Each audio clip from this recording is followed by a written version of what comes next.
I'm here with Kelvin from Huawei. Kelvin, thank you for taking some time with us today. Could you tell me what are some of the differences and challenges going between 3G UMTS and LTE? Yeah, it's an interesting topic, and currently in the industry, all the operators and vendors are discuss these questions. You know, comparing UMTS network architecture and LTE architecture, the major two challenges is the first one is front haul generated in front of the back haul. So what's the front haul? I think it's the very fashion name in the industry currently. The second change is the single radio controller. It's the new network elements in the RNC physical location. It's a connection, seamless connection, front haul and core. So it's a major two changes in the LTE haul architectures. How many scenarios are there in the front haul, and what are some of the challenges in dealing with those? As we know, in front haul, it's including the two scenarios, house spot indoor and house spot outdoor. In house spot indoor, it's also including the two scenarios. One is the indoor small cell scenarios and mobility enterprise office scenarios. It's the two scenarios in the house spot indoor. And also in the outdoor scenarios, it will be generated in the working street and city hall. It's a huge population,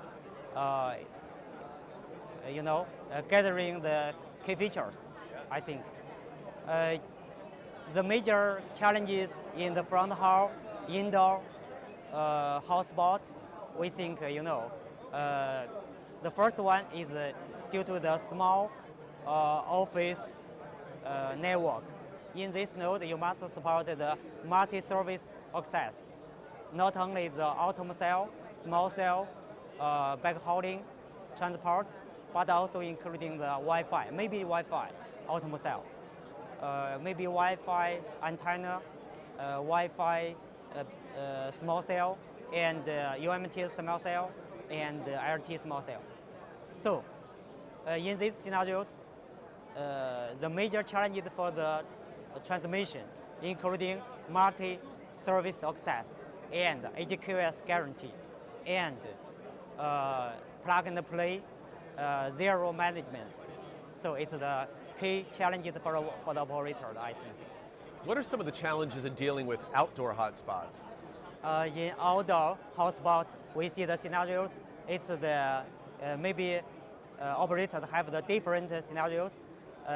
Maybe in some street, in some scenarios, they have the PON resource. In some scenarios, they have the fiber, P2P fiber scenarios. And also in some scenarios, no fiber, no copper, no PON. So only microwave can be used.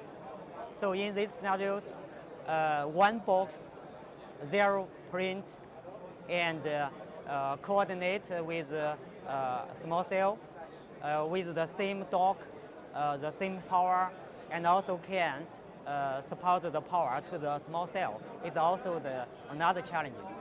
Tell me some of the differences between CSG and ASG and some of the challenges around that.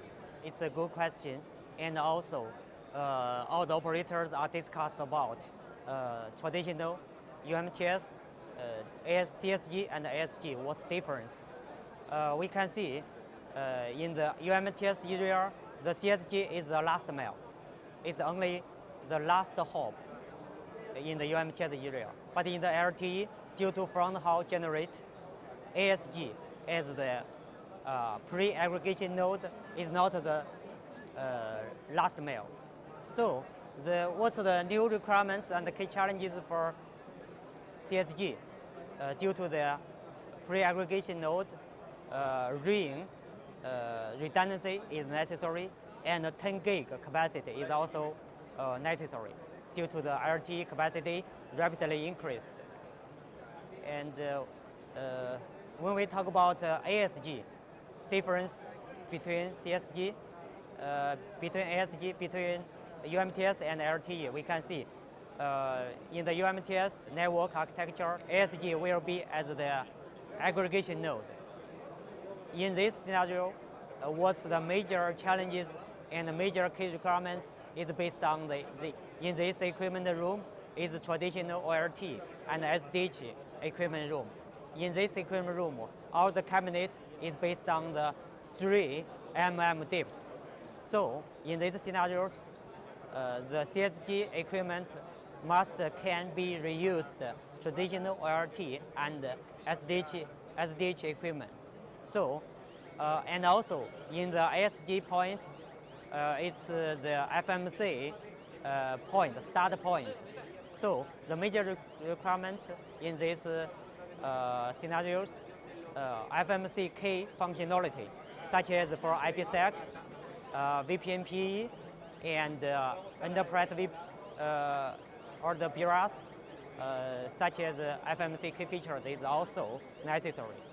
And also a huge capacity. We think more than 4,100 gig switch capacity is also the key requirements in ASG node. Kelvin, thank you for being with us today.